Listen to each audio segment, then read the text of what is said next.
ನನ್ನ ಹೆಸರು ಶ್ರುತಿ ವಿನೋದ್. ಸೊ ಇವತ್ತು ನಮ್ ಜೊತೆ ಒಬ್ರು ಸ್ಪೆಷಲ್ ಗೆಸ್ಟ್ ಇದ್ದಾರೆ. ಅವರು ಪೇರೆಂಟಿಂಗ್ ಕೋಚ್, ಕೌನ್ಸಿಲರ್ ಮತ್ತೆ ಡ್ರಗ್ಲೆಸ್ ಥೆರಪಿಸ್ಟ್ ಆಗಿ ಮಿಡ್ ಬ್ರೈನ್ ಆಕ್ಟಿವೇಟರ್ ಆಗಿ ಕಳೆದ 6 ವರ್ಷಗಳಿಂದ ಕೆಲಸ ಮಾಡ್ತಾ ಇದ್ದಾರೆ. ಮತ್ತೆ ಇವ್ರಿಗೆ ಮೆಂಟಲ್ ಹೆಲ್ತ್ ಫೀಲ್ಡ್ ಅಲ್ಲಿ ಬಹಳಾನೇ ಎಕ್ಸ್ಪೀರಿಯನ್ಸ್ ಇದೆ. ಸೊ ಅವರೇ ನಮ್ಮ ನೆಚ್ಚಿನ ಶ್ರುತಿ ಷಡಾಕ್ಷರಿ. ಬನ್ನಿ ಅವ್ರನ್ನ ಸ್ವಾಗತಿಸೋಣ. ನಮಸ್ತೆ ಶ್ರುತಿ ಅವರೇ, ನಮ್ಮ ಕಾರ್ಯಕ್ರಮಕ್ಕೆ ನಿಮಗೆ ಆತ್ಮೀಯವಾದ ಸ್ವಾಗತ. ಥ್ಯಾಂಕ್ ಯು ಶ್ರುತಿ ವಿನೋದ್ ಅವರೇ, ತುಂಬಾ ಚೆನ್ನಾಗಿ ನನ್ನನ್ನ ಇಂಟ್ರೊಡ್ಯೂಸ್ ಮಾಡಿದ್ರಿ. Thank you so much. So ನೀವು ಪೇರೆಂಟಿಂಗ್ ಕೋಚ್ ಆಗಿರೋದ್ರಿಂದ ಇವಾಗ ಪೇರೆಂಟಿಂಗ್ ಅಂದ್ರೆ ಏನಂತ ತಿಳಿಸ್ಕೊಡ್ತೀರಾ? ಏನಕ್ಕಂದ್ರೆ ಒಬ್ಬೊಬ್ರು ಹಾರೈಕೆ ಮಾಡೋದು, ಇಲ್ಲ ಫಿಸಿಕಲಿ ಮಕ್ಕಳನ್ನ ಬೆಳೆಸೋದು, ಇಲ್ಲ ಪ್ಯಾಂಪರ್ ಮಾಡೋದು ಆ ತರ ಅನ್ಕೊಂಡಿರ್ತಾರೆ. ಬಟ್ ಆಕ್ಚುಲ್ ಆಗಿ ಪೇರೆಂಟಿಂಗ್ ಅಂದ್ರೆ ಏನು ಅಂತ ನಮ್ಮ ವೀಕ್ಷಕರಿಗೆ ತಿಳಿಸ್ಕೊಡ್ತೀರಾ? ಹೌದು, ಖಂಡಿತವಾಗ್ಲೂ ಶ್ರುತಿ. ಪೇರೆಂಟಿಂಗ್ ಅಂದ್ರೆ ಸಾಮಾನ್ಯವಾಗಿ ಎಲ್ಲಾರು ಏನ್ ಅನ್ಕೋತಾರೆ, ಮಗುಗೆ ಊಟ ಚೆನ್ನಾಗಿ ತಿನ್ಸಿ, ಬಟ್ಟೆ ಹಾಕಿ, ಅದಕ್ಕೆ ನ್ಯೂಟ್ರಿಷನ್ ತಿನ್ಸಿ ಬೆಳೆಸೋದನ್ನ ಪೇರೆಂಟಿಂಗ್ ಅಂತ ಸಾಮಾನ್ಯವಾಗಿ ಎಲ್ಲರೂ ಅನ್ಕೋತಾರೆ.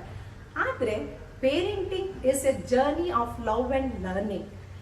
ಇದು ಪೇರೆಂಟಿಂಗ್ ಅನ್ನೋದು ಒಂದು ಪ್ರಾಸೆಸ್. ಈ ಪೇರೆಂಟಿಂಗ್ ಪ್ರಾಸೆಸ್ ಅಲ್ಲಿ ನಾವು ಮಗುಗೆ ಯಾವ್ಯಾವ ಹಂತದಲ್ಲಿ ಯಾವ್ಯಾವ ವಿಚಾರದಲ್ಲಿ ನಾವು ಆ ಒಂದು ಡೆವಲಪ್ಮೆಂಟ್ಗೆ ಹೆಲ್ಪ್ ಮಾಡ್ಬೇಕಾಗತ್ತೆ ಅಂದ್ರೆ, ಮೊದಲನೇದಾಗಿ ಫಿಸಿಕಲ್ ಡೆವಲಪ್ಮೆಂಟ್ಗೆ. ಮಗು ಪ್ರತಿ ವರ್ಷ ಅಥವಾ ಪ್ರತಿ ಹಂತದಲ್ಲೂ ಫಿಸಿಕಲಿ ಚೆನ್ನಾಗಿ ಬೆಳೀತಾ ಇದೆಯಾ, ಆ ಬೆಳೆಯೋದಕ್ಕೆ ನಾವು ಸಹಾಯ ಮಾಡ್ಬೇಕಾಗತ್ತೆ. ಎರಡನೇದಾಗಿ ಮೆಂಟಲಿ ಡೆವಲಪ್ಮೆಂಟ್. ಆ ಮಗು ಮಾನಸಿಕವಾಗಿ ಆರಾಮಾಗಿದ್ಯಾ, ಖುಷಿಯಾಗಿ ಬೆಳೀತಾ ಇದೆಯಾ ಅಂತ ನಾವು ಆ ಒಂದು ಡೆವಲಪ್ಮೆಂಟ್ ಅಲ್ಲಿ ನಾವು ಹೆಲ್ಪ್ ಮಾಡ್ಬೇಕಾಗುತ್ತೆ. ಹಾಗೆ ಮೂರನೇದು ಇಂಟೆಲೆಕ್ಚುವಲ್ ಡೆವಲಪ್ಮೆಂಟ್. ಯಾಕೆಂದ್ರೆ ಈ ಇಂಟೆಲೆಕ್ಚುವಲ್ ಡೆವಲಪ್ಮೆಂಟ್ ಮಗುಗೆ ಆ ಬುದ್ಧಿವಂತಿಕೆ ಪ್ರತಿ ಒಂದು ಹಂತದಲ್ಲೂ ನಾವು ಹೆಚ್ಚು ಮಾಡ್ತಾ ಹೋಗ್ಬೇಕಾಗುತ್ತೆ, ಅದರಲ್ಲಿ ನಾವು ಸಹಾಯ ಮಾಡ್ಬೇಕಾಗುತ್ತೆ. ಹಾಗೆ ಈ ಎಮೋಷನಲ್ ಡೆವಲಪ್ಮೆಂಟ್ ನಾಲ್ಕನೇದು. ಈ ಎಮೋಷನಲ್ ಡೆವಲಪ್ಮೆಂಟ್ ಅಂದ್ರೆ ಮಗು ತನ್ಗೇನ್ ಅನಿಸ್ತಾ ಇದೆ ಅದನ್ನ ಎಕ್ಸ್ಪ್ರೆಸ್ ಮಾಡ್ತಾ ಇದೆಯಾ, ಅಥವಾ ಸಪ್ರೆಸ್ ಮಾಡ್ತಾ ಇದೆಯಾ, ಅಥವಾ ತುಂಬಾ ಹೈಪರ್ ಆಗಿದ್ಯಾ, ಇಲ್ಲ ಅಂದ್ರೆ ಇಂಟ್ರಾವರ್ಟ್ ಆಗಿದ್ಯಾ, ನಾವು ಅದನ್ನ ನೋಡ್ಕೊಂಡು ಆ ಒಂದು ಡೆವಲಪ್ಮೆಂಟ್ಗೆ ನಾವು ಸಹಾಯ ಮಾಡ್ಬೇಕಾಗುತ್ತೆ. ಐದನೇದು ಕೊನೆಯದಾಗಿ ಸೋಷಿಯಲ್ ಡೆವಲಪ್ಮೆಂಟ್.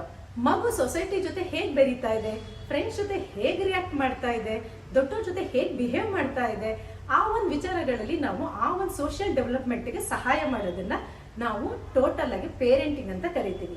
ಈ 5 ಆಸ್ಪೆಕ್ಟ್ ಇಂದ, ಮೊದಲನೇದು ಫಿಸಿಕಲಿ, ಮೆಂಟಲಿ, ಎಮೋಷನಲಿ, ಸೋಷಿಯಲಿ ಹಾಗೆ ಇಂಟೆಲೆಕ್ಚುವಲ್ ಡೆವಲಪ್ಮೆಂಟ್, ಈ 5 ಆಸ್ಪೆಕ್ಟ್ ಇಂದ ನಾವು ಮಗು ಒಂದು ಬೆಳವಣಿಗೆಗೆ ಸಹಾಯ ಮಾಡೋದನ್ನ ಪೇರೆಂಟಿಂಗ್ ಅಂತ ಕರಿತೀವಿ. ಹಾಗೆ ಈ ಪೇರೆಂಟಿಂಗು ನಾವು ಒಂದೇ ತರ ಮಾಡಕ್ಕಾಗುತ್ತಾ? ಈಗ 0 to 2 years ನಾವು ಇನ್ಫ್ಯಾನ್ಸಿ ಸ್ಟೇಜ್ ಅಂತ ಕರಿತೀವಿ, ಅಂದ್ರೆ ಶೈಶಾವಸ್ಥೆ ಅಂತ ಕರಿತೀವಿ.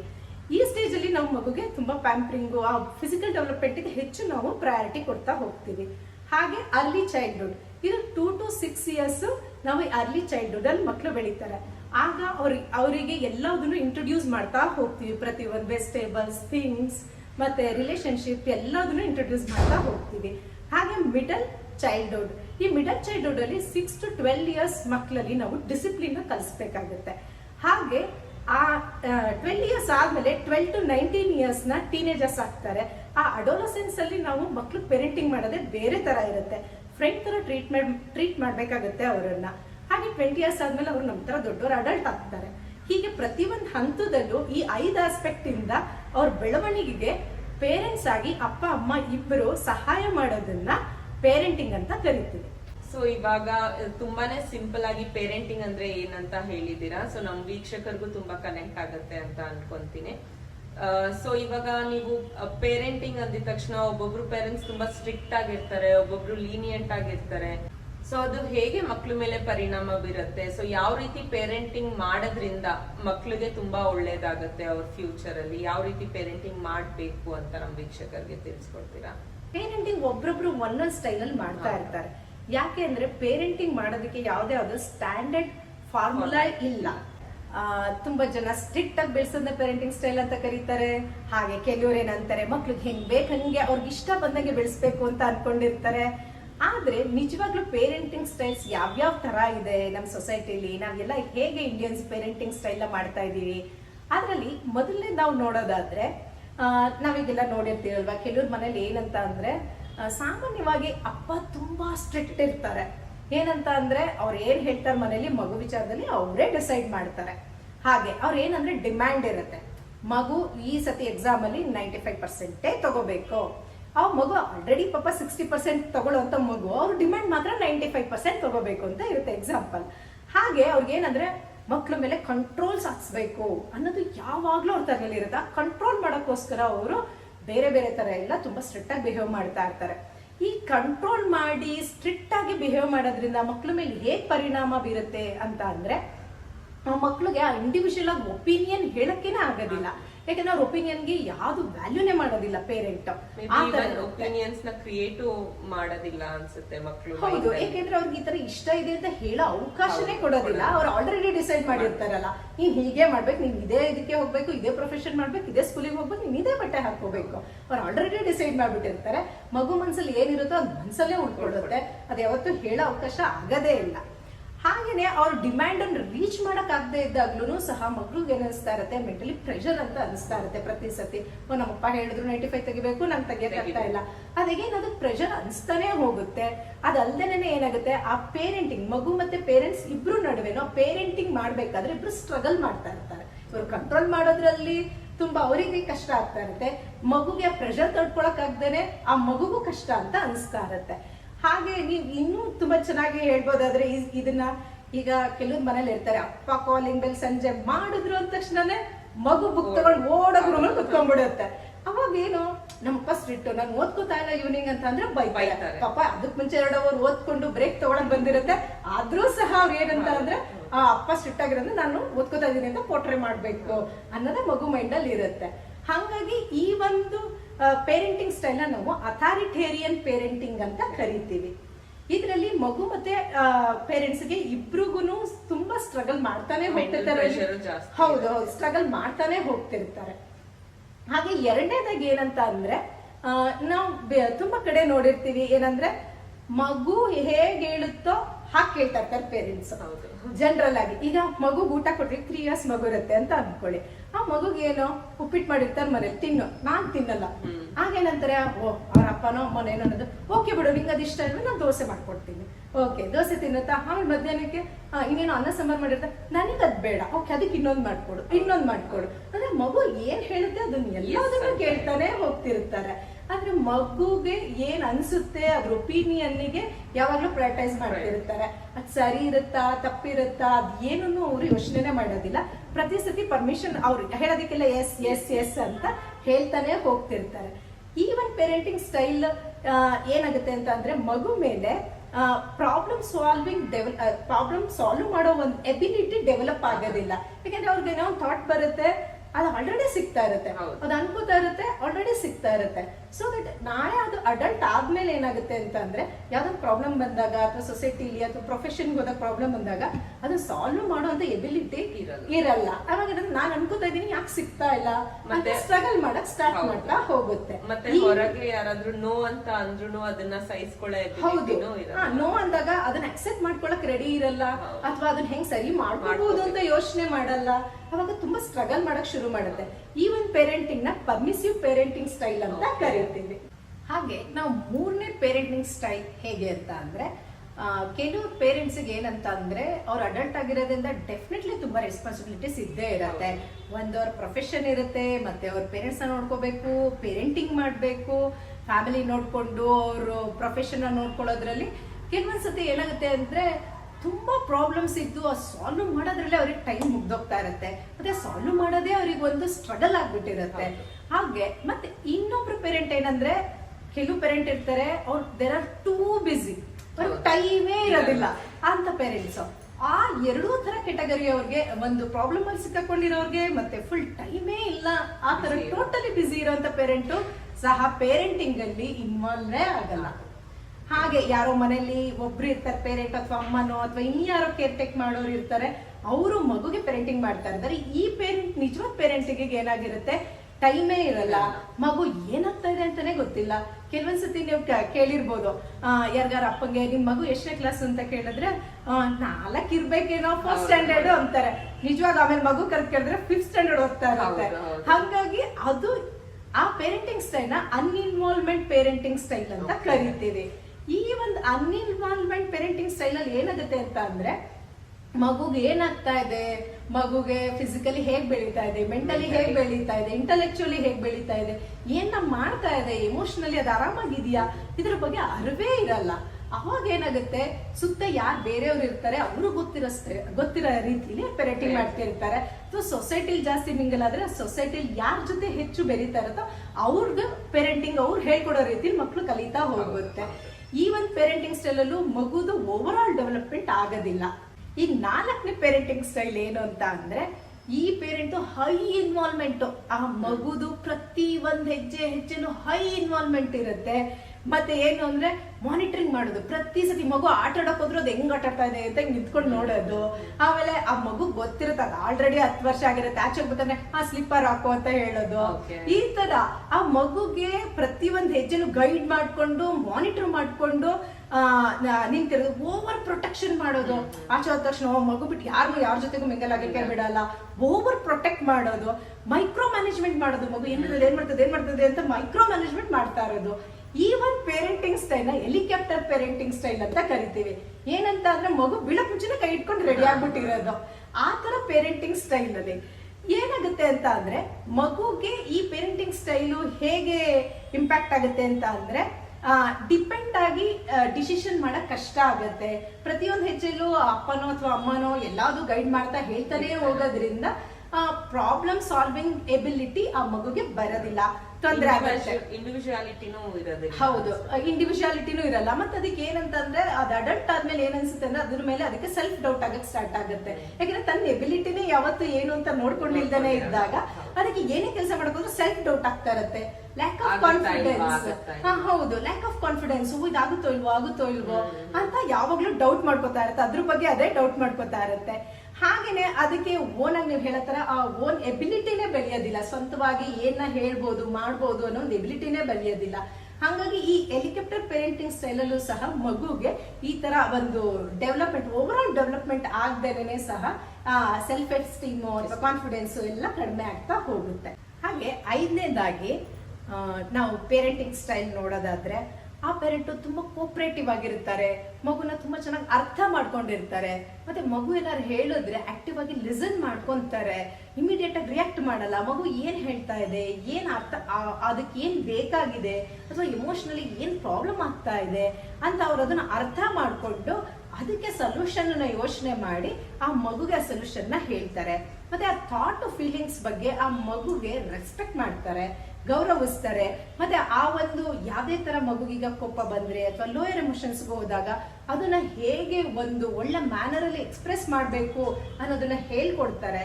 ಆವಾಗ ಪೇರೆಂಟ್ಸ್ ಮತ್ತೆ ಮಗು ಮಧ್ಯೆ ಇಬ್ರ ಮಧ್ಯೆ ಆ ಓಪನ್ ಕಮ್ಯುನಿಕೇಶನ್ಸ್ ಇರುತ್ತೆ, ಬಾಂಡೇಜ್ ತುಂಬಾ ಚೆನ್ನಾಗಿರುತ್ತೆ. ಹಾಗೆ ಅವರು ಏನೇ ಪ್ರಾಬ್ಲಮ್ಸ್ ಬಂದ್ರು ಕುತ್ಕೊಂಡು ಡಿಸ್ಕಸ್ ಮಾಡ್ತಾರೆ. ಫಸ್ಟ್ ಈಗ ಮಗುಗೆ ಏನೋ ಓದ್ಬೇಕಾದ್ರೆ ಕಷ್ಟ ಆಗ್ತಾ ಇರುತ್ತೆ ಅಥವಾ ಮ್ಯಾಥ್ಸ್ ಪ್ರಾಬ್ಲಮ್ ಸಾಲ್ವ್ ಮಾಡಕ್ ಆಗ್ತಿರೋದಿಲ್ಲ, ಮಾರ್ಕ್ಸ್ ಕಡಿಮೆ ಬರ್ತಾ ಇದೆ ಅಂತ ಕುತ್ಕೊಂಡಿಬ್ರು ಡಿಸ್ಕಸ್ ಮಾಡ್ತಾರೆ. ಯಾಕೆ ಮ್ಯಾಥ್ಸ್ ಅಲ್ಲಿ ಹಿಂಗ ತರ ಆಗ್ತಾ ಇದೆ, ಅಥವಾ ನಿನ್ಗೆ ಏನಾದ್ರು ಬೇರೆ ಎಕ್ಸ್ಟ್ರಾ ಏನಾದ್ರು ಬೇಕಾಗತ್ತಾ ಅದಕ್ಕೆ, ಅಥವಾ ನಾನೇನಾದ್ರು ಸಪೋರ್ಟ್ ಮಾಡ್ಲಾ ನಿನ್ಗೆ ಅಂತ ಆತರ ಕುತ್ಕೊಂಡು ಡಿಸ್ಕಸ್ ಮಾಡ್ಬಿಟ್ಟು ಆ ಪ್ರಾಬ್ಲಮ್ ನ ಸಾಲ್ವ್ ಮಾಡಕ್ಕೆ ಹೆಲ್ಪ್ ಮಾಡ್ತಾರೆ. ಮಗುಗೆ ಮಾಡ್ಕೊಳಕ್ಕಾದ್ರೆ ಗೈಡ್ಲೈನ್ ಕೊಡ್ತಾರೆ, ಮಾಡ್ಕೋಬಹುದು ಅಂತ. ಕೆಲವೊಂದ್ಸತಿ ಹೆಲ್ಪ್ ಬೇಕಾದಾಗ ಹೆಲ್ಪ್ ಮಾಡ್ತಾರೆ. ಮತ್ತೆ ಈ ಒಂದು ಮಗು ಫಿಸಿಕಲ್ ಡೆವಲಪ್ಮೆಂಟ್ ಅಲ್ಲಿ ಅವರು ಯಾವಾಗ್ಲೂ ನ್ಯೂಟ್ರಿಷನ್ ಫುಡ್ ಕೊಡ್ಬೇಕು, ಚೆನ್ನಾಗಿ ಬೆಳೀತಾ ಇದೆಯಾ ಅದನ್ನೆಲ್ಲ ತುಂಬಾ ಚೆನ್ನಾಗಿ ನೋಡ್ಕೋತಾ ಇರ್ತಾರೆ. ಹಾಗೇನೆ ಆ ಮೆಂಟಲಿ ಮಗು ಆರಾಮಾಗಿದ್ಯಾ, ಪ್ರತಿ ಸತಿನೂ ಖುಷಿಯಾಗಿದ್ಯಾ, ಸ್ಕೂಲಿಂದ ಬಂದ್ಮೇಲೆ ಆರಾಮಾಗಿರುತ್ತಾ, ಅಥವಾ ಈಗ ಸೋಷಿಯಲಿ ಮಿಂಗಲ್ ಆಗಿದಾಗ ಅದು ಆರಾಮಾಗಿದ್ಯಾ, ಹೇಗೆ ಅದು ರಿಯಾಕ್ಟ್ ಮಾಡ್ತಾ ಇದೆ ಫ್ರೆಂಡ್ಸ್ ಜೊತೆ ಅಥವಾ ರಿಲೇಟಿವ್ಸ್ ಜೊತೆ, ಅದನ್ನ ಅವರು ಹೇಗ್ ಮಾಡ್ಬೇಕು ಅನ್ನೋದನ್ನ ಹೇಳ್ಕೊಡ್ತಾ ಹೋಗ್ತಾರೆ. ಹಾಗೇನೆ ಈ ಒಂದು ಎಲ್ಲಾ ಆಸ್ಪೆಕ್ಟ್ ಇಂದನೂ ಮಗುಗೆ ನೋಡ್ಕೊಂಡು ಆ ಒಂದು ಡೆವಲಪ್ಮೆಂಟ್ ಗೆ ಸಹಾಯ ಮಾಡ್ತಾ ಇರ್ತಾರೆ. ಈ ಒಂದು ಪೇರೆಂಟಿಂಗ್ ನ ಅಥಾರಿಟೇಟಿವ್ ಪೇರೆಂಟಿಂಗ್ ಅಂತ ಕರೀತೀವಿ ನಾವು. ಈ ಒಂದು ಪೇರೆಂಟಿಂಗ್ ಅಲ್ಲಿ ಇನ್ನೊಂದು ಮುಖ್ಯವಾಗಿ ಏನಂತ ಅಂದ್ರೆ ಸೆಟ್ ಆಫ್ ಬೌಂಡ್ರೀಸ್ ನ ಸೆಟ್ ಮಾಡಿರ್ತಾರೆ. ಆ ಒಂದು ಬೌಂಡ್ರೀಸ್ ಹೇಗೆ ಅಂತ ಅಂದ್ರೆ ರಿಯಲಿಸ್ಟಿಕ್ ಆಗಿರುತ್ತೆ, ಮತ್ತೆ ಆ ಮಗು ಅದನ್ನ ಅಚೀವ್ ಮಾಡಕ್ ಆಗೋ ತರ ಇರುತ್ತೆ. ಹಾಗಾಗಿ ಅಲ್ಲಿ ಲವ್ ಅಂಡ್ ಕಂಪ್ಯಾಷನ್ ಇರುತ್ತೆ, ಆ ಬೌಂಡ್ರೀಸ್ ಸಹ ಸೆಟ್ ಮಾಡಿರ್ತಾರೆ. ಇದನ್ನ ಮಾಡ್ಬೇಕು, ಇದನ್ನ ಮಾಡಬಾರ್ದು, ಯಾಕೆ ಮಾಡಬಾರ್ದು ಅನ್ನೋದನ್ನು ಸಹ ಮಗುಗೆ ಕೂತ್ಕೊಂಡು ಎಕ್ಸ್ಪ್ಲೈನ್ ಮಾಡ್ತಾರೆ. ಮಗುಗೆ ಅರ್ಥ ಆಗುತ್ತೆ. ಹಂಗಾಗಿ ಯಾವ್ದೇ ರೀತಿಯಾದ ನೆಗೆಟಿವ್ಸ್ ನ ಮಾಡಕ್ ಹೋಗಲ್ಲ. ಅದಕ್ಕೆ ಅರ್ಥ ಆಗಿರುತ್ತೆ, ಈ ತರ ಮಾಡಿದ್ರೆ ಈ ತರ ನೆಗೆಟಿವ್ ಆಗಿ ರಿಸಲ್ಟ್ ಬರುತ್ತೆ ಅಂತ. ಹಂಗಾಗಿ ಆ ಮಗು ಮತ್ತೆ ಆ ಒಂದು ಪೇರೆಂಟ್ ನಡುವೆ ಆ ಅನ್ಕಂಡೀಷನಲ್ ಲವ್ ಇರೋದ್ರಿಂದ ಮಗುನ ಈ 5 ಆಸ್ಪೆಕ್ಟ್ ಇಂದ ಬೆಳೆಸೋದು ಈ ಅಥಾರಿಟೇಟಿವ್ ಪೇರೆಂಟಿಂಗ್ ಸ್ಟೈಲ್ ಅಲ್ಲಿ ತುಂಬಾ ಈಸಿ ಆಗುತ್ತೆ.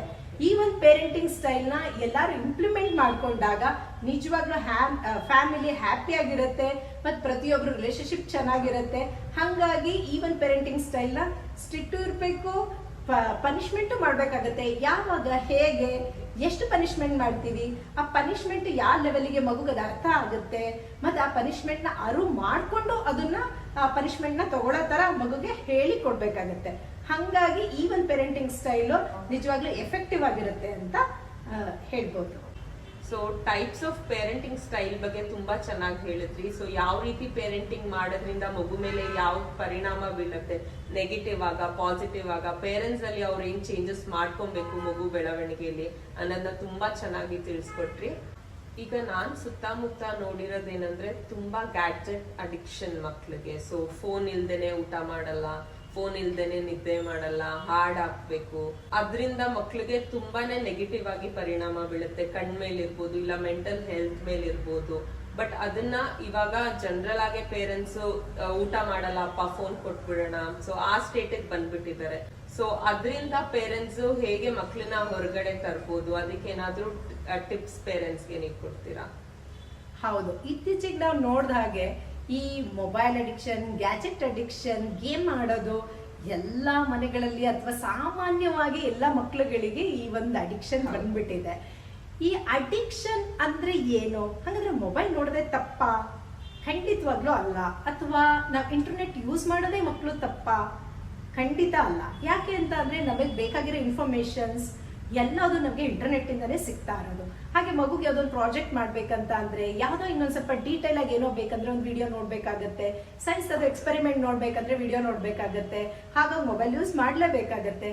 ಹಾಗಾಗಿ ನಾವು ಮಕ್ಕಳು ಮೊಬೈಲ್ ಅಥವಾ ಇಂಟರ್ನೆಟ್ ಯೂಸ್ ಮಾಡೋದು ಅಥವಾ ಗ್ಯಾಜೆಟ್ ನ ಯೂಸ್ ಮಾಡೋದು ತಪ್ಪು ಅಂತ ಹೇಳಕ್ ಖಂಡಿತ ಆಗಲ್ಲ. ಯಾಕೆ ಅಂದ್ರೆ ಇದು ಡಿಜಿಟಲ್ ಏರಾ. ಹಾಗಾಗಿ ನಾವು ಮಕ್ಕಳಿಗೆ ಮೊಬೈಲ್ ಅಡಿಕ್ಷನ್, ಗ್ಯಾಜೆಟ್ ಅಡಿಕ್ಷನ್ ಏನು ಅಂತ ಅಂದ್ರೆ ಸ್ಟ್ರಾಂಗ್ ಆಗಿ ಅನ್ಕಂಟ್ರೋಲಬಲ್ ಆಗಿ ಅರ್ಜಿರುತ್ತೆ ಆ ಎಲೆಕ್ಟ್ರಾನಿಕ್ ಡಿವೈಸ್ ನ ಯೂಸ್ ಮಾಡೋದ್ರಲ್ಲಿ. ಹೆಂಗೆ ಅಂದ್ರೆ ಆ ಎಕ್ಸ್ಟೆಂಡೆಡ್ ಪೀರಿಯಡ್ ತನಕ ನೋಡೋದು, 2 hours 3 hours ಆದ್ರೂ ಗೇಮ್ಸ್ ಆಡ್ತಾನೆ ಇರೋದು, ಮೊಬೈಲ್ ಸ್ಕ್ರಾಲ್ ಮಾಡ್ತಾನೆ ಇರೋದು, ರೀಲ್ಸ್ ನೋಡ್ತಾನೆ ಇರೋದು, ವಿಡಿಯೋಸ್ ನ ಒಂದಾದ್ಮೇಲೆ ಒಂದೊಂದಾದ್ಮೇಲೆ ನೋಡ್ತಾನೆ ಇರೋದು. ಆ ಎಕ್ಸ್ಟೆಂಡೆಡ್ ಪೀರಿಯಡ್ ತನಕ ನೋಡ್ತಾರಲ್ಲ ಮಕ್ಕಳು, ಅದನ್ನ ಅಡಿಕ್ಷನ್ ಅಂತ ಕರಿತೀವಿ. ಈ ಅಡಿಕ್ಷನ್ ಆಗೋದ್ರಿಂದ ಏನಾಗ್ತಾ ಇದೆ ಪ್ರಾಬ್ಲಮ್ಸ್ ಅಂತ ಅಂದ್ರೆ ಫಿಸಿಕಲ್ ಇಶ್ಯೂಸ್ ಸಾಮಾನ್ಯವಾಗಿ ಬರ್ತಾ ಇದೆ. ಫಿಸಿಕಲಿ ಏನು ಆಟ ಆಡಕ್ ಹೋಗಲ್ಲ. ಈ ಸ್ವಲ್ಪ 10-12 ವರ್ಷ ಆದ ತಕ್ಷಣ ಮಕ್ಕಳು ಆಟ ಆಡೋದು ನಿಲ್ಲಿಸ್ಬಿಡ್ತಾರೆ, ಮೊಬೈಲ್ ಅಲ್ಲೇ ಆಟ ಆಡ್ಕೊಂಡು ಕೂತಿರ್ತಾರೆ. ಅದರಿಂದ ಏನಾಗ್ತದೆ, ಸಾಮಾನ್ಯವಾಗಿ ಈ ಸಣ್ಣ ಮಕ್ಕಳಲ್ಲಿ ಒಬೆಸಿಟಿ ಎಲ್ಲ ಕಾಣಿಸ್ತಾ ಇದೆ. ಈ ತರ ಫಿಸಿಕಲ್ ಇಶ್ಯೂಸ್ ಬರ್ತಾ ಇದೆ. ಹಾಗೆ ಮೆಂಟಲ್ ಇಶ್ಯೂಸ್, ಅವ್ರಿಗೆ ಏನಂತ ಅಂದ್ರೆ ಸೋಷಿಯಲೈಸ್ ಆಗೋದೇ ಕಷ್ಟ. ಫಂಕ್ಷನ್ ಹೋಗೋಣ ಬನ್ನಿ ಅಂತ ಅಂದ್ರೆ ಇಲ್ಲ, ನೀವೆಲ್ಲ ಹೋಗಿ ಬನ್ನಿ, ನಾನು ಮನೇಲೇ ಇರ್ತೀನಿ, ಮೊಬೈಲ್ ಅಲ್ಲಿ ಆಟ ಆಡ್ತೀನಿ, ಮೊಬೈಲ್ ಕೊಟ್ಬಿಟ್ಟು ಹೋಗ್ಬಿಡಿ, ನಾನು ನೋಡ್ಕೊಂಡಿರ್ತೀನಿ, ನೀವು ಫಂಕ್ಷನ್ಸ್ ಹೋಗ್ಬಿಟ್ಟು ಬನ್ನಿ. ಹಂಗೆ ಅವ್ರಿಗೆ ಏನಾಗ್ತದೆ, ಸೋಷಿಯಲೈಸ್ ಆಗದೆ ಮರ್ತು ಹೋಗ್ತಾ ಇದೆ. ಹೇಗೆ ರಿಲೇಟಿವ್ ಜೊತೆ ಇಂಟ್ರಾಕ್ಟ್ ಮಾಡ್ಬೇಕು, ಅವ್ರ ರಿಲೇಶನ್ಶಿಪ್ ಏನಿದೆ ಅನ್ನೋದೇ ಅರ್ಥ ಮಾಡ್ಕೊತಾ ಇಲ್ಲ. ಹಾಗೆ ಪ್ರಾಬ್ಲಮ್. ಮತ್ತೆ ಖಂಡಿತವಾಗ್ಲೂ ಐ ಸ್ಟ್ರೈನ್ ಅಂತೂ ಆಗ್ತಾನೆ ಇದೆ. ಹೇಗೆಂದ್ರೆ ನೀವ್ ಹೇಳ್ತಾರೆ, ಸಣ್ಣ ಮಕ್ಳೆಲ್ಲ ಇಷ್ಟು ದೊಡ್ಡ ಗ್ಲಾಸ್ ಹಾಕೊಂಡಿರ್ತಾರೆ, ಹಂಗ ಹಾಕೋತಾ ಇದ್ದಾರೆ. ಹಾಗೇನೆ ಅವ್ರಿಗೂ ಯಾವಾಗ್ಲೂ ಏನಂತಂದ್ರೆ ಈ ಮೊಬೈಲ್ ಅಡಿಕ್ಷನ್ ಇರೋ ಮಕ್ಳಿಗೆ ಐಸೋಲೇಟ್ ಆಗಿರೋದು ಇಷ್ಟ. ಅಂದ್ರೆ ಒಬ್ರೇ ಇರ್ಬೇಕು, ಮೊಬೈಲ್ ಜೊತೆ ಇರ್ಬೇಕು, ಹಿಂಗೆ ಸ್ಕ್ರಾಲ್ ಮಾಡ್ತಾನೆ ಇರ್ಬೇಕು, ಅದು ಅವ್ರಿಗೆ ತುಂಬಾ ಇಷ್ಟ ಆಗುತ್ತೆ. ಮತ್ತೆ ಈ ಎಲ್ಲ ಆಗೋದ್ರಿಂದ ಏನಾಗುತ್ತೆ ಅಂದ್ರೆ ಅವ್ರ ಫೋಕಸ್ ಎಬಿಲಿಟಿ ಕಡಿಮೆ ಆಗುತ್ತೆ, ಕಾನ್ಸಂಟ್ರೇಷನ್ ಕಡಿಮೆ ಆಗುತ್ತೆ. ಹೇಗೆ ಕಾನ್ಸಂಟ್ರೇಷನ್ ಕಡಿಮೆ ಆಗುತ್ತೆ ಅಂದ್ರೆ ಈ ಮೊಬೈಲ್ ಗೇಮ್ಸ್ ಆಡ್ಬೇಕಾದ್ರೆ ಅಥವಾ ವಿಡಿಯೋಸ್ ನೋಡ್ಬೇಕಾದ್ರೆ ತುಂಬಾ ಫ್ರೀಕ್ವೆಂಟ್ ಆಗಿ ಫಾಸ್ಟ್ ಆಗಿ ಹೋಗ್ತಾನೆ ಇರುತ್ತೆ. ಅದೇನಾಗುತ್ತೆ, ಫಾಸ್ಟ್ ಆಗಿ ಹೋಗ್ತಾನೆ ಇರೋದನ್ನ ನೋಡಿ ನೋಡಿ ನೋಡಿ ನೋಡಿ ಮೈಂಡ್ ಸೆಟ್ ಅಲ್ಲಿಗೆ ಸೆಟ್ ಆಗುತ್ತೆ. ಅವ್ರು ಯಾವಾಗ ಓದ್ಕೊಳಕ್ಕೆ ಅಂತ ಫಿಸಿಕಲ್ ಬುಕ್ ಓಪನ್ ಮಾಡ್ತಾರೆ, ಅವಾಗ ಅವ್ರಿಗೆ ಫಿಸಿಕಲ್ ಬುಕ್ ಅಲ್ಲಿ ಮೂವ್ಮೆಂಟ್ ಇರೋದಿಲ್ಲ. ಆ ಸ್ಟೋರಿ ಓದ್ಬೇಕಾಗತ್ತೆ, ಮ್ಯಾಥ್ಸ್ ಪ್ರಾಬ್ಲಮ್ ಮಾಡ್ಬೇಕಾಗತ್ತೆ, ಆ ಒಂದು ಕಾನ್ಸೆಪ್ಟ್ ನ ಅರ್ಥ ಮಾಡ್ಕೋಬೇಕಾಗತ್ತೆ. ಅವಾಗ ಅವ್ರಿಗೆ ಏನಾಗುತ್ತೆ, ಒಂದ್ ಅರ್ಧ ಪೇಜ್, 1 ಪೇಜ್ 2 ಪೇಜ್ ಓದೋಷ್ಟೊತ್ತಿಗೆ ಅವ್ರಿಗೆ ಏನಾಗುತ್ತೆ, ಆ ಕಾನ್ಸಂಟ್ರೇಷನ್ ಹೊಟ್ಟೋಗುತ್ತೆ. ಅಯ್ಯೋ ಸಾಕು, ಬುಕ್ ಎತ್ತಿಡೋಣ, ಮೊಬೈಲ್ ನೋಡೋಣ ಅಂತ ಅನ್ಸುತ್ತೆ. ಹಾಗಾಗಿ ಆ ಕಾನ್ಸಂಟ್ರೇಷನ್ ಕಡಿಮೆ ಆಗೋದ್ರಿಂದ ಆಬ್ವಿಯಸ್ಲಿ ಅಕಾಡೆಮಿಕಲ್ ಪರ್ಫಾರ್ಮೆನ್ಸ್ ಅವ್ರು ಕಡಿಮೆ ಆಗೇ ಆಗುತ್ತೆ. ಮನೇಲಿ ಅದಕ್ಕೊಂದು ದೊಡ್ಡ ಜಗಳ ಆಗುತ್ತೆ, ಮೊಬೈಲ್ ಅಡಿಕ್ಷನ್ ಇದೆ ಅಂತ ಪೇರೆಂಟ್ಸ್ ಮಕ್ಳನ್ನ ಬೈತಾರೆ. ಇದು ವೆರಿ ಕಾಮನ್ ಆಗಿದೆ. ಈ ಒಂದು ಪ್ರಾಬ್ಲಮ್ ಆಗ್ತಾ ಇದೆ ಅಂತ ಎಲ್ಲರಿಗೂ ಗೊತ್ತಿದ್ರು ಸಹ ಹೇಗೆ ಈ ಪ್ರಾಬ್ಲಮ್ ಇಂದ ಆಚೆಗೆ ಬರಬಹುದು ಅಂತ ಅಂದ್ರೆ, ಫಸ್ಟ್ ನಾವು ಮಕ್ಳಿಗೆ ಏನ್ ಮಾಡ್ಬೇಕಂತ ಅಂದ್ರೆ ಕ್ಲಿಯರ್ ಬೌಂಡ್ರೀಸ್ ನ ಸೆಟ್ ಮಾಡ್ಬೇಕಾಗತ್ತೆ. ಈಗ ಮಗುಗೆ ಒಂದು ಅಕಾಡೆಮಿಕ್ ಅಲ್ಲಿ ಅದು ಏನೋ ಹೋಮ್ವರ್ಕ್ ಮಾಡ್ಬೇಕಾದ್ರೆ ಅದಕ್ಕೆ ಮೊಬೈಲ್ ಯೂಸ್ ಮಾಡಕ್ಕೆ ಕೊಡ್ಬೇಕು. ಆದ್ರೆ ನಾವು ಮಾನಿಟರ್ ಮಾಡ್ಬೇಕಾಗುತ್ತೆ, ಏನ ನೋಡ್ತಾ ಇದೆ ಮಗು, ಏನ್ ನೋಡ್ತಾ ಇಲ್ಲ, ಸೋಷಿಯಲ್ ಮೀಡಿಯಾದಲ್ಲಿ ಆಕ್ಟಿವ್ ಆಗಿದೆಯಾ, ಯಾರ ಜೊತೆ ಸೋಷಿಯಲ್ ಮೀಡಿಯಾದಲ್ಲಿ ಕನೆಕ್ಟ್ ಆಗಿದೆ, ಯಾರ ಜೊತೆ ಏನ್ ಚಾಟ್ ಮಾಡ್ತಾ ಇದೆ, ಯಾರ ಜೊತೆ ಮಾತಾಡ್ತಾ ಇದ್ದಾರೆ ಮಗು. ಯಾಕೆಂದ್ರೆ ಪೇರೆಂಟಿಂಗು ಮಾನಿಟರ್ ಖಂಡಿತವಾಗ್ಲೂ ಮಾಡ್ಬೇಕಾಗತ್ತೆ. ಯಾಕೆ ಅಂತ ಅಂದ್ರೆ ಇವಾಗ ಯಾರ ಜೊತೆ ಕನೆಕ್ಟ್ ಆಗೋದು ಇಟ್ಸ್ ವೆರಿ ಈಸಿ. ಹಂಗಾಗಿ ಆ ಪರ್ಸನ್ ಹೇಗಿರ್ತಾರೆ ಗೊತ್ತಿಲ್ಲ. ಹಂಗಾಗಿ ಯಾವ ತರ ಮಗುಗೆ ಒಳ್ಳೇದನ್ನ ಹೇಳ್ತಿದಾರ ಅಥವಾ ಕೆಟ್ಟದೇನಾದ್ರು ಇಂಡ್ಯೂಸ್ ಮಾಡ್ತಿದಾರ ಗೊತ್ತಾಗಲ್ಲ. ಹಾಗಾಗಿ ಮೊಬೈಲ್ ಕೊಟ್ಟಾಗ ನಾವು ಮಾನಿಟರ್ ಮಾಡ್ಬೇಕಾಗುತ್ತೆ. ಹೌದು, ಆಕ್ಟಿವ್ ಮಾನಿಟರಿಂಗ್ ಇರ್ಲೇಬೇಕು. ಮತ್ತೆ ಗೇಮ್ಸ್ ಆಡಕ್ಕೂ ಮಗುಗೆ ಕೊಡ್ಬೋದು ಮೊಬೈಲ್ ನ. ಯಾಕೆ ಅಂತ ಅಂದ್ರೆ ದಟ್ ಇಸ್ ಆಲ್ಸೋ ಎಂಟರ್ಟೈನ್ ಮಕ್ಳಿಗೆ. ಈಗಿನ ಇದ್ರಲ್ಲಿ ಫಿಸಿಕಲಿ ಆಟ ಆಡೋದು ಮತ್ತೆ ಮೊಬೈಲ್ ನೋಡೋದು ಎಲ್ಲ ಅವ್ರದ್ದು ಎಂಟರ್ಟೈನ್ ಆಗಿದೆ. ಹಾಗಾಗಿ ಮೊಬೈಲ್ ಕೊಡ್ಬೋದು ಅಂದ್ರೆ ಹಾಫ್ ಅನ್ ಅವರ್ ಗೇಮ್ಸ್ ಆಡ್ತಾರೆ, that's okay. 1 hour summer holidays ಅಲ್ಲಿ, ದಸರಾ ರಜದಲ್ಲಿ ಓಕೆ, ಅದನ್ನು ಓಕೆ ಅನ್ಬೋದು. 1 hour ಆದ್ಮೇಲೆ ಮಗು ನೋಡ್ತಾ ಇದೆ ಅಂದ್ರೆ that is not okay. 1 hour, 1.5 hour, 2 hours, 3 hours, 4 hours continuous ಆಗಿ ಆಟ ಆಡ್ತಾನೆ ಅಂದ್ರೆ that is not okay. Definite ಆಗಿ ಮಗುಗೆ ಅಷ್ಟೊಂದು ಹೊತ್ತು ಮೊಬೈಲ್ ಕೊಡೋ ಅವಶ್ಯಕತೆ ಇಲ್ಲ. ಈಗ 1 hour ಮೊಬೈಲ್ ಅಲ್ಲಿ ಆಡುತ್ತೆ ಅಂದ್ರೆ ಮಗು 1 hour ಆಚೆ ಕಡೆ ಆಟ ಆಡ್ಬೇಕು, ಫಿಸಿಕಲ್ ಗೇಮ್ಸ್ ನ ಆಡ್ಬೇಕು. ಹಂಗಿದ್ರೆ 1 hour ಓಕೆ, ಬ್ಯಾಲೆನ್ಸ್ಡ್ ಆಗಿ. ಹೌದು, ಯಾವಾಗ್ಲೂ ಮೊಬೈಲ್ ನೋಡೋದ್ರ ಜೊತೆಗೆ ಅದಕ್ಕೆ ಏನ್ ಇಷ್ಟ ಇದೆ, ಅದು ಆಟ ಆಡೋದು ಇಷ್ಟ ಇರುತ್ತೆ, ಕೆಲವು ಮಕ್ಳಿಗೆ ಸಿಂಗಿಂಗ್ ಇಷ್ಟ ಇರುತ್ತೆ, ಕೆಲವು ಶಟಲ್ ಇಷ್ಟ ಇರುತ್ತೆ. ಯಾವ್ದು ಎಕ್ಸ್ಟ್ರಾ ಕರಿಕ್ಯುಲಮ್ ಅಲ್ಲಿ ಮಗು ಇನ್ವಾಲ್ವ್ ಆಗಕ್ಕೆ ಇಷ್ಟ ಇರುತ್ತೆ ಅದನ್ನ 1 hour ಮಾಡ್ಬೇಕು. ಅವಾಗ 1 hour ಮೊಬೈಲ್ ಅಲ್ಲಿ ಆಡೋದು ಓಕೆ. ಅದಕ್ಕಿಂತ ಎಕ್ಸ್ಟೆಂಡೆಡ್ ಟೈಮಿಗೆ ಖಂಡಿತವಾಗ್ಲೂ ಪೇರೆಂಟ್ಸ್ ನೋ ಅಂತ ಹೇಳ್ಬೇಕು. ಆ ಒಂದು ಬೌಂಡ್ರೀಸ್ ನ ಸೆಟ್ ಮಾಡ್ಲೇಬೇಕಾಗುತ್ತೆ. ಹಾಗೆ ಇನ್ನೂ ಒಂದ್ ಮಾಡ್ಬೋದು ಮಗುಗೆ. ಏನಂತ ಅಂದ್ರೆ ಸಿಬ್ಲಿಂಗ್ಸ್ ಇರೋ ಮನೇಲಿ ಇಟ್ಸ್ ವೆರಿ ಈಸಿ. ಏನಂತ ಅಂದ್ರೆ ನೋಡಿ, ಈಗ ಅಕ್ಕಂಗೆ ಹಾಫ್ ಅನ್ ಅವರ್ ಮೊಬೈಲ್ ಕೊಟ್ಟಿದ್ದೀನಿ, ಅದಕ್ಕೆ ನೀನ್ ಅಕೌಂಟಬಿಲಿಟಿ ಪಾರ್ಟ್ನರ್, ನೀನ್ ನೋಡ್ಬಿಟ್ಟು ನನಗೆ ಹೇಳ್ಬೇಕು ಹಾಫ್ ಅನ್ ಅವರ್ ಆದ್ಮೇಲೆ. ಆಮೇಲೆ ನೀನ್ ತಗೋ ನಿನ್ ಟರ್ನ್, ನೀನ್ ಹಾಫ್ ಅನ್ ಅವರ್ ಆದ್ಮೇಲೆ ಅವ್ರು ನನಗೆ ಹೇಳ್ಬೇಕು. ಅಂದ್ರೆ ಸಿಬ್ಲಿಂಗ್ಸ್ ಗೆ ಪಾರ್ಟ್ನರ್ ಮಾಡೋದು, ಇಲ್ಲ ಗ್ರ್ಯಾಂಡ್ ಪೇರೆಂಟ್ಸ್ ಇರ್ತಾರೆ ಅವ್ರಿಗೆ ಹೇಳೋದು. ಆತರ ಅಕೌಂಟಬಿಲಿಟಿ ಮಾಡಿದಾಗ ಏನಾಗುತ್ತೆ, ಪೇರೆಂಟ್ಸ್ ಬೇರೆ ಕಡೆ ಎಂಗೇಜ್ ಆಗಿದ್ರು ಅವ್ರಿಗೆ ಕೊಡೋಷ್ಟು ಆ ಬೌಂಡ್ರಿ ಸೆಟ್ ಮಾಡಿರಷ್ಟೇ ಅವರಲ್ಲಿ ಆ ಒಂದನ್ನ ಯೂಸ್ ಮಾಡ್ತಾರೆ ಗ್ಯಾಜೆಟ್ ನ.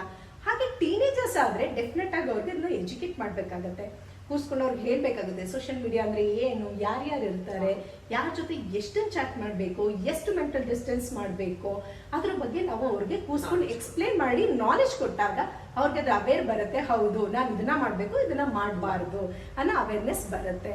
ಹಾಗೇನೆ ಎಲ್ಲದಕ್ಕಿಂತ ಹೆಚ್ಚಾಗಿ ನಾನು ಹೇಳೋದೇನಂತ ಅಂದ್ರೆ B a role model using mobile. ಯಾಕಂದ್ರೆ ಮೊಬೈಲ್ ಯೂಸ್ ಮಾಡೋ ವಿಚಾರದಲ್ಲಿ ರೋಲ್ ಮಾಡೆಲ್ ಆಗಿರ್ಬೇಕು ಪೇರೆಂಟ್ಸ್. ಯಾಕೆ ಇದನ್ನ ನಾನು ಹೇಳ್ತೀನಿ ಅಂದ್ರೆ ಇದಕ್ಕೆ ಸೈಂಟಿಫಿಕ್ ರೀಸನ್ ಇದೆ. ಈಗ ಅಡಲ್ಟ್ ಆಗಿ ಡೆಫಿನೆಟ್ಲಿ ಎಲ್ಲರೂ ಕೆಲಸ ಮಾಡ್ತಿರ್ತೀವಿ, ಹೋಮ್ ಮೇಕರ್ಸ್ ಆಗಿರ್ತೀವಿ, ಪ್ರೊಫೆಷನ್ಸ್ ಮಾಡ್ತಾ ಇರ್ತೀವಿ, ಬಿಸ್ನೆಸ್ ಮಾಡ್ತಾ ಇರ್ತೀವಿ. ಡೆಫಿನೆಟ್ ಆಗಿ ರೆಸ್ಪಾನ್ಸಿಬಿಲಿಟಿ ಹೈ ಇದ್ದೇ ಇರುತ್ತೆ. ಎಲ್ಲಾವುದು ಇವಾಗ ಮೊಬೈಲಲ್ಲೇ ನಡೆಯೋದ್ರಿಂದ, ಇಂಟರ್ನೆಟ್ ಅಲ್ಲೇ ಆಗೋದ್ರಿಂದ ಹೆಚ್ಚು ಅಡಲ್ಟ್ಸ್ ಯೂಸ್ ಮಾಡ್ಬೇಕಾಗತ್ತೆ, ಅದು ಓಕೆ. ಆದ್ರೆ ಗ್ಯಾಜೆಟ್ ಫ್ರೀ ಟೈಮ್ ಅಂತ ಖಂಡಿತವಾಗ್ಲೂ ಮನೇಲಿ ಮಾಡ್ಕೋಬೇಕಾಗತ್ತೆ. ಯಾಕಂದ್ರೆ ಫಾರ್ ಎಕ್ಸಾಂಪಲ್ ಈಗ ಡಿನ್ನರ್ ಟೈಮು, ಈಗ 20 minutes ಯಾರು ಮೊಬೈಲ್ ಯೂಸ್ ಮಾಡಬಾರ್ದು, ಎಲ್ಲ ಮೊಬೈಲ್ ಇಟ್ಬಿಟ್ಟು ಡೈನಿಂಗ್ ಟೇಬಲ್ ಹತ್ರ ಬಂದಾಗ ಎಲ್ಲರೂ ಮೊಬೈಲ್ ಎತ್ತಿಟ್ಟು ಬರ್ಬೇಕು. ಊಟ ಮಾಡೋ 20 minutes ಯಾರು ಮೊಬೈಲ್ ರಿಸೀವ್ ಮಾಡಂಗಿಲ್ಲ.